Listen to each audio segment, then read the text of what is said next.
Hello, my name is Dr. Kwasu Tembo. I'm a full-time lecturer at Lancaster University in the Department of English Literature and Creative Writing. And today I would like to present some ideas about courage, specifically in and through Gavin Hood's film, Tsotsi.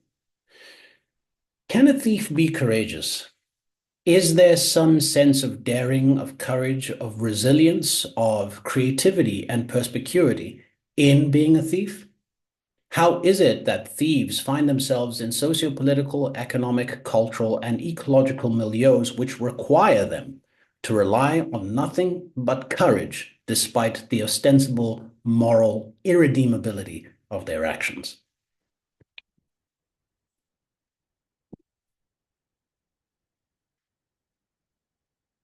It's interesting to think about this piece as a representation of the resilience of youth.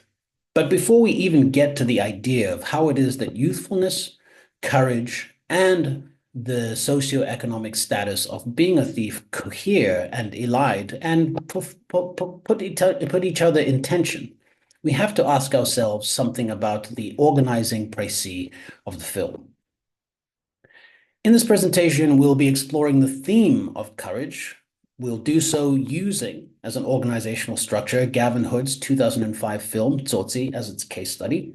And in so doing, we'll ask these ostensibly simple questions. What is courage? Is courage somehow completely associated with sacrifice, with loss, with pain and hardship, and still going on and persevering? It makes me think of the Charles Bukowski poem, Going All the Way, which I'd like to read very, very briefly as a way of structuring some of our thoughts and feelings concerning this piece. Bukowski writes, and I quote, "If you're going to try, go all the way. Otherwise, don't even start. If you're going to try, go all the way. This could mean losing girlfriends, wives, relatives, jobs, and maybe even your mind. It could mean not eating for 3 or 4 days. It could mean freezing on a park bench. It could mean jail. It could mean derision, mockery, isolation. Isolation is the gift. All the others are a test of your endurance, of how much you really want to do it. And you'll do it, despite rejection and the worst odds. And it will be better than anything else you can imagine. If you're going to try, go all the way. There is no other feeling like that. You will be alone with the gods, and the nights will flame with fire. Do it, do it, do it, all the way. You will ride life straight to perfect laughter. It is the only good fight there is." The director of this film, Tsotsi, is Gavin Hood, a screenplay written by him as well, based on a play by Athol Fugard, published in 1980, referred by Tsotsi as well, referred to its eponymous title. And the interesting aspect of the production is international in its constitutive parts, partly funded by UK interests and institutions, partly by South African interests and corporate industrial developments as well. It was released in 2005 at the Edinburgh Film Festival. It's approximately an hour and a half. And it has a variety of different South African vernacular dialects that are represented along with certain cultural injunctions of a post-apartheid South Africa. We have Setswana, we have Zulu, Sesotho, Afrikaans, and English. A modest budget of $3 million and an interesting recouping and gross of $11.5 million in turn. And just to give something of the contours of the plot that will help orient our discussion, concerning the relationship between courage, violence, crime, and conscience, embodied in the difficulties of the experience of a young thief. The synopsis reads, a South African hoodlum named Tsotsi, played by Presley Twengaye, lives by a code of violence, and he and his gang of thugs prowl the streets of Johannesburg day and night, attacking those who fail to give them what they want. After casually shooting a woman and stealing her car, he discovers her baby in the back seat. Instead of harming the mewling infant, he takes it home and cares for it. The child acts as a catalyst for the hardened thug to regain his humanity. What is courage? I started this précis by asking whether or not a thief can be brave or a thief can be courageous. But it helps to think of what we define courage as. Courage is a numinous thing which has a multitude of different inflections and modalities. But courage, according to definition, is mental or moral strength to venture, to persevere, and withstand danger, fear, or difficulty, which is an interesting and quite open way of thinking about what it is that a thief might be or do. But what's the meaning of this word Tsotsi? Okay, again, it's something that helps orient our thinking in and around courage and this idea of running afoul of both moral and legal injunctions of adroit behavior. It's of South African origin and can refer to, on the one hand, a young urban criminal, especially one from a township area. And so here we already have the injunction and instantiation of questions of economic and social standing based on one's socioeconomic bracket, how much money and resources of a fiscal kind that they have available to them. That may, in and of themselves, insofar as the depreciation and deprivation of these resources might result necessarily out of desperation and a desire to persevere, to pursue a life of crime. The historical meaning of the term refers to a young black gangster belonging to a group prominent in the 1940s and 1950s, affecting a special language and flashy dress. And so Tsotsi, aside from representing this idea of criminality, is also a cultural identity with the history, with certain trends, styles, aesthetics, even linguistic, sociolinguistic, and ethnographic contours and ideas and imbuements, which in and of themselves cannot necessarily be annulled or discredited by finding itself featured alongside questions of criminality. So we return to our originary question. Can a thief be courageous? Why or why not? How do we measure courage? How and in what ways do we perceive courage to take form? What is the value of courage politically and culturally? And in what instances have you yourself had to be brave?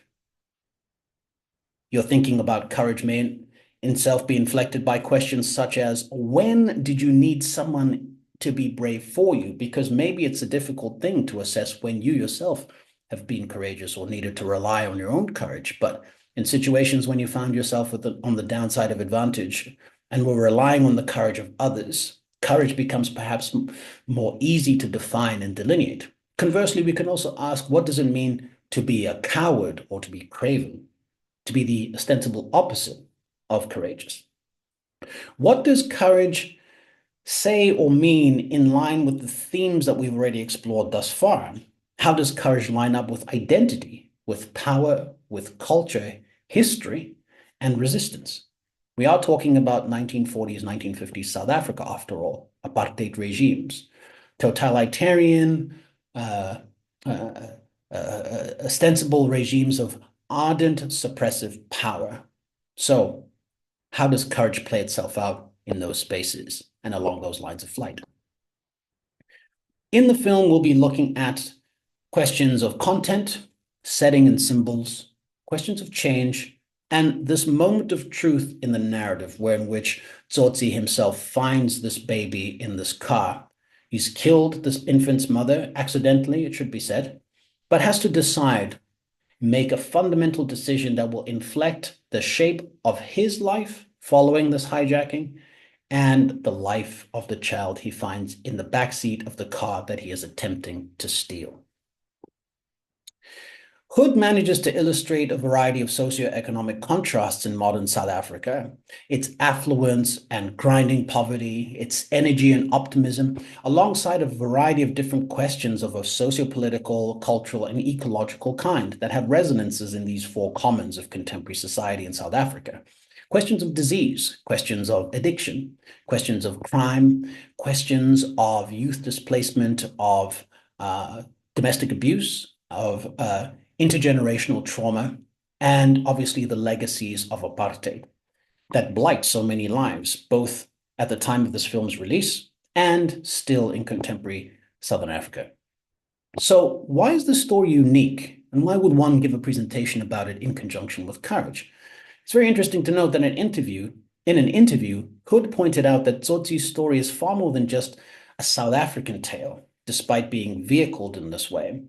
There are, according to him, millions of Tsotsis growing up all over the world, in the favelas of Sao Paulo, in a variety of districts in Mumbai. You can think of a variety of different socioeconomically challenged milieus and remits in Southeast Asia, in North America, in Central America, in Europe, in Africa, in a variety of different places where capitalism ultimately holds sway. Okay. And in this sense, Hood is right that there are Tsotsis all over the world who are haunted by the damage inflicted upon them in childhood, and as a result, have to make do with the very little that they have as an inheritance, but also find through practices of a criminal kind a means through which to launder and in so many ways expel their resentments. The victims of chance they find themselves at, but also as their inflictors of impulsive, life-changing violence on others. And so, how does courage factor into all this? Perhaps we have a new way of interpreting what it means to be a Tsotsi. It's not just a matter of taking, but having something, for example, childhood, love, safety, care, resources taken from you. Now, the context within which the story takes place is very important to note.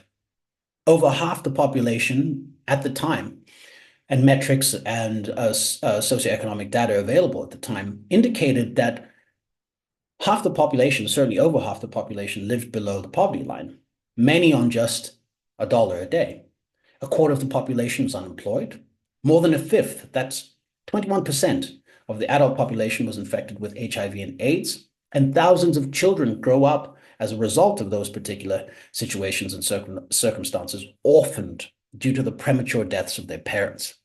And despite intentions and government injunctions of a variety of different levels of success to try and build rapid housing programs, or certainly instantiate them in such a way that they'll pay dividends going forward over the last decade in South Africa, it still at that time had many of its people living in shanty towns, in squatter camps, in shelters constructed from scavenged scrap materials.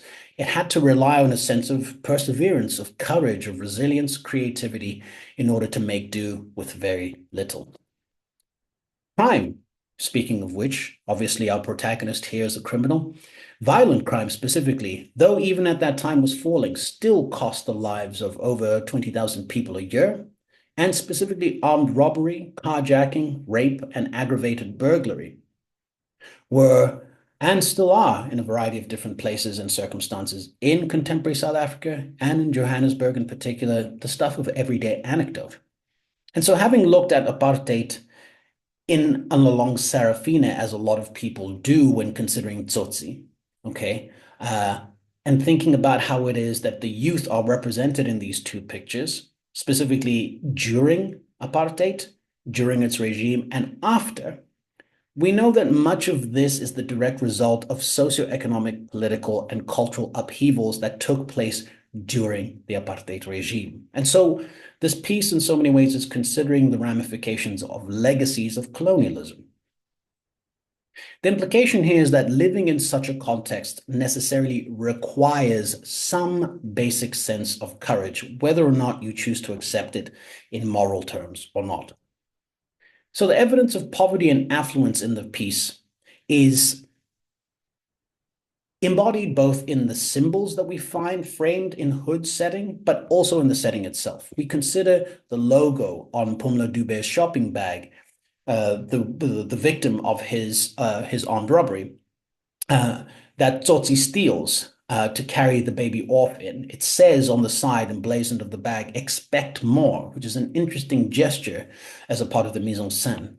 There's so much evidence of pollution. There's a lot of trash, a lot of detritus, a lot of garbage strewn all over the milieu, as if to suggest some kind of desiccation, some kind of destruction, some kind of loss, but at the same time, the kind of last process of a metabolism of a socio-political kind, that the waste products are the milieu in which these people, these children, have to find their way through.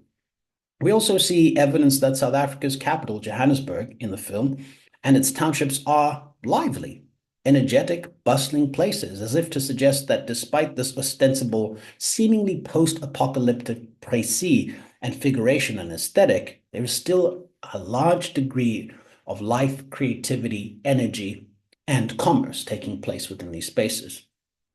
We also see, of course, the prominence of crime and violence, and the response of the police in particular to crime and criminals, regardless of their age. And so we see an intergenerational tension between the young and the old, the latter being imbued and enfranchised with state power, and the young themselves being somehow denuded or stripped of it. And so there's an intergenerational as well as interracial conflict, as a not small portion of the police that are shown in the film, or indeed figures of authority, are not just rich, affluent, wealthy Black people, but at the same time, white police officers and detectives as well. There's also evidence of disease here, which is very interesting, particularly HIV and AIDS. In the piece, it's very interesting to look out for posters and billboards, which indicate HIV treatment, HIV and AIDS action and awareness, which are campaigns that ran throughout the 90s quite ardently in Johannesburg, as I myself experienced when I lived there. But we also get more direct diegetic references to disease and the legacies and consequences of the endemic status and pandemic status of HIV and AIDS in this particular milieu. We have a flashback that Tsotsi often, he has a variety of different flashback scenes, but one involves his ill mother. It's not really clear what ailment that she's suffering from, but it's heavily implied that it's either HIV or AIDS. We also see an evidence of mixed communities or highly segregated communities. Apart from the one white policeman, we are enjoined to really ask what Hood is saying here. Why is there so little evidence of white people in the film crossing Tsotsi's path? Which is very interesting. And as I said before, some of the only instances of white characters find themselves in positions of power. State power, police, authority, surveillance, and carcerality as well. We also see a strong evidence of cultural and artistic forces at work in these townships, and there's a variety of different clues that Hood distributes in the mise en scène to indicate these. We consider the language, the music, and even the colorful fabrics and hanging glass and metal mobiles that one character, Miriam, who acts as an interesting moral foil for Tsotsi, who in so many ways rehabilitates him or shows him that there are other ways to be vulnerable whilst still being strong.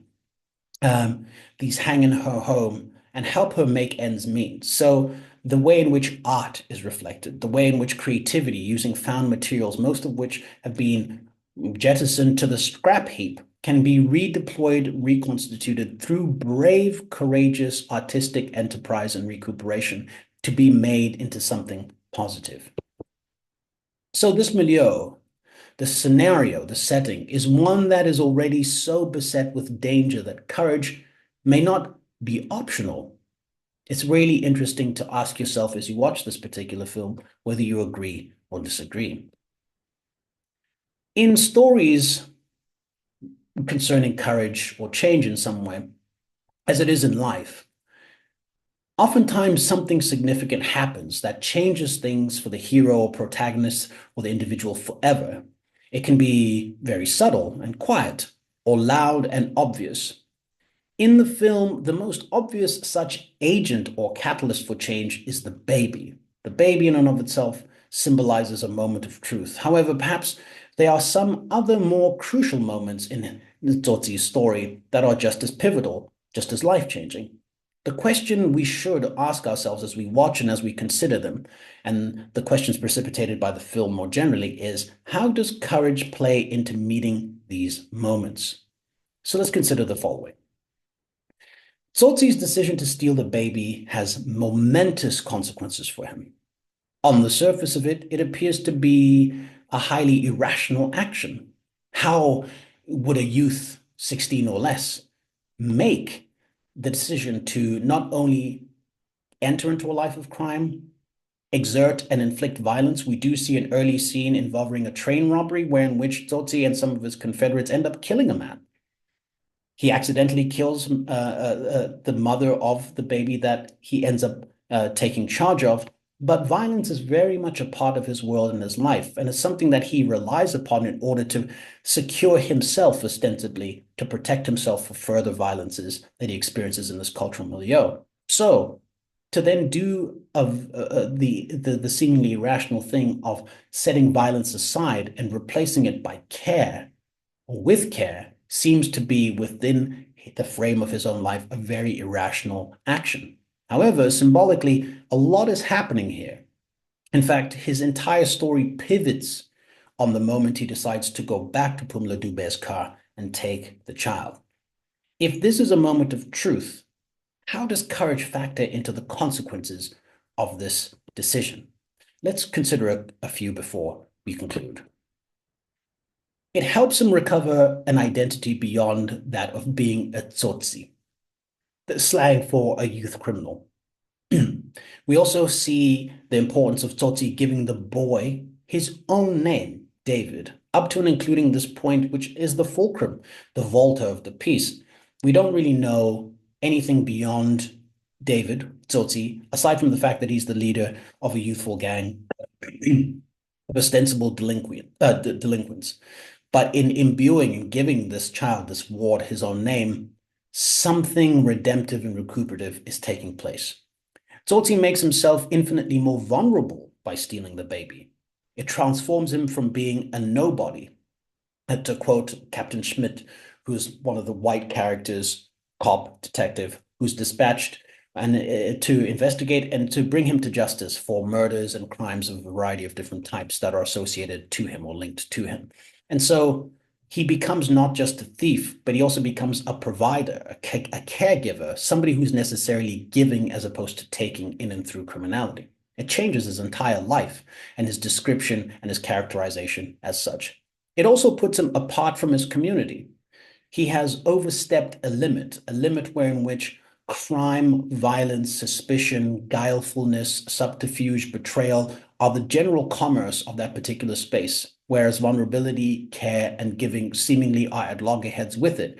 In taking up this role of a caregiver for this particular child, he's overstepped this limit. He steps outside of that community. He contravenes its guiding principles or lack thereof.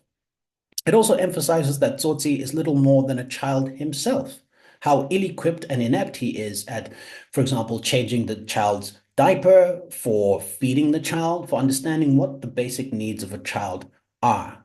It shows how inexperienced he is in the world and how much of his experience as a criminal has made him blind to a variety of other simple, ostensible needs. It also opens him up to ridicule, as a lot of his Confederates and associates see him as somehow emasculated, as being or willingly choosing to be a provider and a caregiver. It also isolates him from his own gang. It forces him to keep secrets from them, even leading to them taking unnecessary risks. It distracts him from what he needs to be most alert with or of.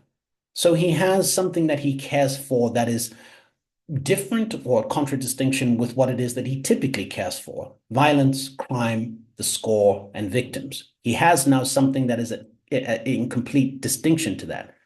A ward, an object of care, an individual of growth, something to nurture, something to care for and protect. And some of this involves secrecy from this particular narrative and enterprise, which relies on violence. It also gives David and Tsotsi, both of the same, but it gives our protagonist a chance to provide care in a way that he never received from his own father.